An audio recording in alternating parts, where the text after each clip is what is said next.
Hello, humans, and welcome to another episode of Gen X Gamer. Guys, let's talk about this iconic arcade. Oh, the beanerish flavors coming up. Disaster interview that they had here. Guys, there's several worrying things, right? You have a gentleman from Iconic Arcade. He's the man that's supposed to know. I'm going to tell you some business concepts here that you could use for your business if you're ever trying to flip your business, if you're trying to get your business evaluated by a separate company, maybe an independent company. You know, I'll give you some pointers of what not to do, and this is a real great example of what not to do when when you're giving out interviews, or if you're being interviewed by somebody that has some questions for you. Guys, you have to treat interviews sort of like an audit, sort of like a test, right? You have one party that needs information, you're supposed to supply it. When you're the interviewee and you're the purpose, that you're the reason, right, that people are going to come and watch this interview, you can set your conditions. Now, you may not like it out there, right? You know, people say, oh, no, this is for real. No, in business, you have to be prepared. And it's not only to control what is and isn't said, but what you're conveying to the public, that you are conveying not only the right information, but that you do it in a correct manner. When you get asked a question, right, an important question in your business, your answer can't sound like this. User interface? I don't know. Because that's not what this gentleman said, by the way. He didn't sound like Scooby-Doo. But that's what the public hears. That's what investors hear. Most auditors don't get their information. We don't get our information. Or when we're doing an evaluation, we don't get it off the books. You know, adjusting inventory levels is easy. Massaging figures is easy to tell a story, whatever story you want to tell. But what is more difficult to hide is the knowledge base of your employees, of the members of the company. Most of the important information that we get when we're evaluating companies for venture capitalists, maybe a venture capitalist customers, actually come from the people working there. They'll tell us what their knowledge base is. Now, with those lenses, let's look at this interview and let's look at all the major mistakes that were made here.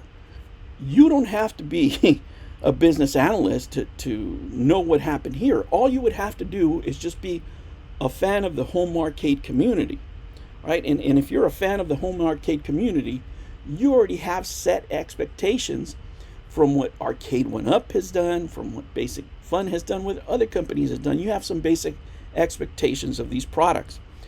And when you're talking about Iconic Arcade, and specifically these Street Fighter cabinets, man, there should be a lot of experience there, right? These are not the kind of things that you'd be wanting to see. Now, let's look at the first mistake. Right, let me go with the first one here, which is the cease and desist. Right, when you're controlling the narrative, and you can say, listen, guys, we're going to do this interview. This is what I want to cover. I can't cover this for legal reasons. I can expand on this, not on that. You have a framework of what you want to talk about, and you tell them, if we go beyond that scope, this is the canned answer that I have to give you, right? For legal purposes, for intellectual property purposes, for whatever purposes. You set that up ahead of time.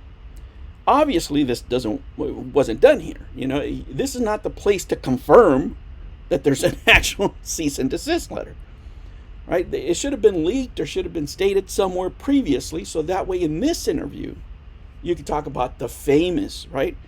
And they played this completely wrong. Let me tell you, from a PR angle, I would have played it like, hey, our product is so hot, my arcade machines are so hot that they're trying to stop me, right? They're trying to stop me. I would have played that angle up, right?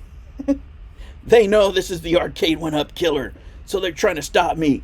I won't be stopped. I can't be stopped. Play into that, right? Play the underdog card. You could have marketed that, and you wouldn't even have to be a marketing expert. I mean, you and I can think about that. We could sit here and just bow, hey, what can we do, But they didn't.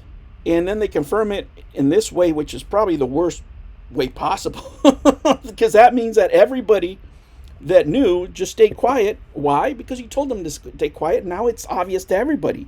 And you can have, the Rexer show or any other detractor just call you out on it. And it looks bad for you. It looks amateur hour. That's the problem. You're asking people for money.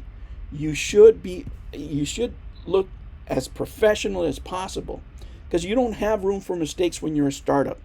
This is not what you want to see in a startup.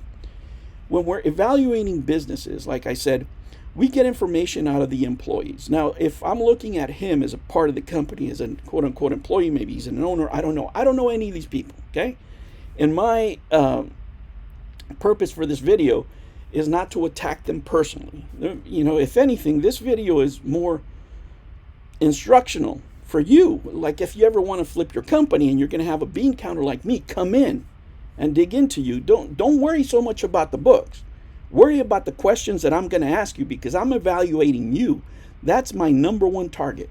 I want to look for the big fish, and I want to see what they know. I want to look for the operations manager, for the everyday guy, and I want to see how involved they are, how they know the market. Now, if you don't know that the arcade community was going to be looking at user interface, and you're surprised by it, right? Can you show us a user interface? I don't know. You don't know that that's important, right? Then you can start using the 5 whys, right? This gentleman doesn't know that this important part of information is important to the community abroad. Let me enlarge myself here, because really talking about this guy is really important to the community abroad. Why doesn't he know, right? What's the problem here, right? Why doesn't this gentleman know that this is going to be really important to the community? Is he not informed? Is there not communication? Is there poor training? Why? You'll get to the root cause of what this is, but this shouldn't be the place to do it. This should have been like a pre-show thing. Like, hey, I'm going to ask you about these things. Here's the list. Apparently one of these gentlemen is associated with a company or something like that. Again, I don't know these people, nor am I here to criticize them personally, because I don't know them. I'm criticizing the performance here. And I'm criticizing the performance of a company that's asked for money, that has people's money in order to order these arcades, right? And this gentleman wasn't prepared for that question. Why? Right? He doesn't know the market. Why don't you have somebody that knows the market in his position? And he doesn't know the market. How come nobody has taught him? Right? Because you would think somebody would, hey, if you're going to go on an interview, this is what you're going to be asked. This is 101, guys. Anybody, you watching this video could have prepped this guy and told him, hey, they're going to ask you about A, B, and C. You better be ready, right? What are you going to answer? Oh, we can't say this, we can't say that. Because now people can perform all kinds of deductions. You don't have the user interface at this point, and you're shipping in 3 weeks? Nobody's going to believe that. Nobody's going to believe that if you're not ready, right? And let's say that you're ready. That's even worse, because you are ready, and all you have to do is show a screenshot or a little video or something, and you didn't have it. So why are you unprepared? What kind of operation is this? Right? You can start asking all these questions that when people are asking for hundreds of thousands or millions of dollars, whatever the investment proposition is going to be, if you're trying to sell your company, that's what I'm going to be looking at. If I ask you a basic question like this about your industry that an everyday schmo would have asked you and you can't answer it, do you think I'm going to tell my client that he should invest in you? Not if you're still there. We got to get somebody new. All right? And this is the worst way to express that that either you're unprepared or that you actually don't have a user interface that's working at this point. Because if that's the case, then you're not going to be able to ship these when you're saying you're going to ship these, right? And now that you're also announcing that you're delaying this even more in a very ineffective manner. So people were waiting for the last week of January, whatever the hell it was. Now we know that Chinese New Year's coming up. You have to factor out for that. So, if you say, well, end of January. It's really not until, it's probably not going to happen until after Chinese New Year.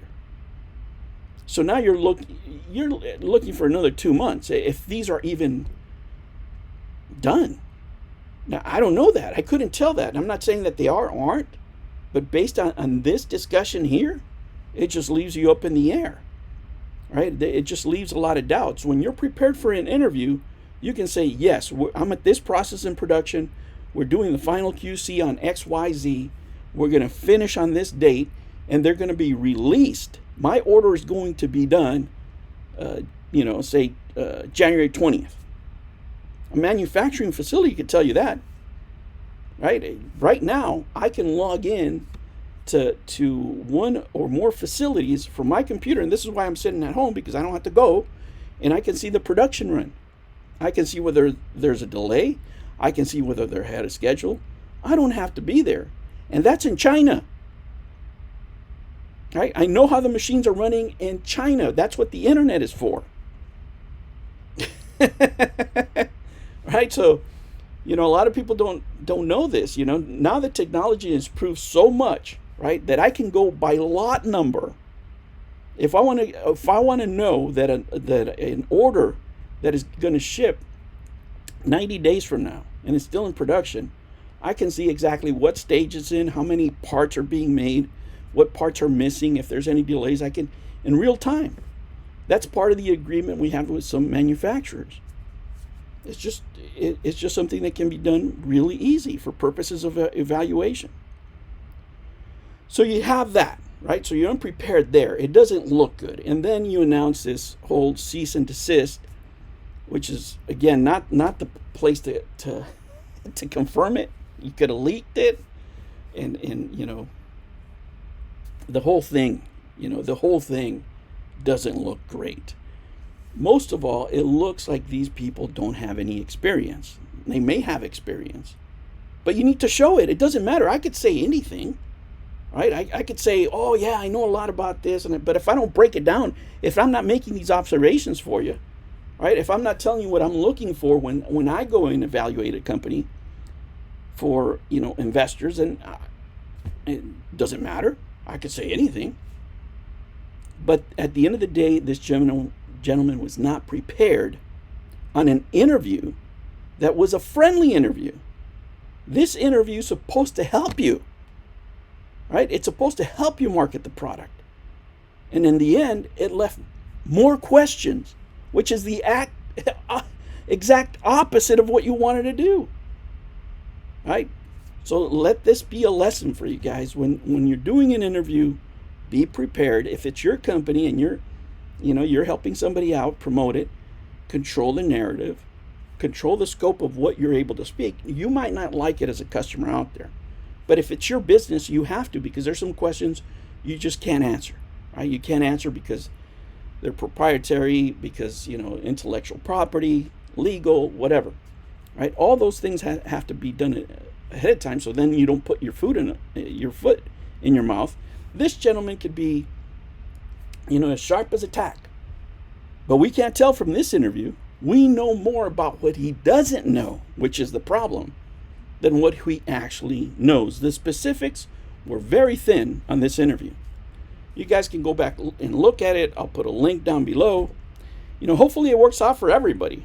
I don't have a pre-order, so I don't care.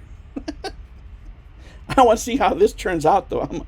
I'm a fan of business, and I'm a fan of the whole arcade scene and all the things that come with it. I'm making some short videos, guys, with AI where I'm a slimy marketer. So stay tuned for those, guys. Thank you so much for joining me. There's an outtake for this episode. If you want to see it, make sure you join the channel. You can buy me a cup over here, cup of coffee up here. Guys, thank you so much. I'll catch you on the next one. Take care.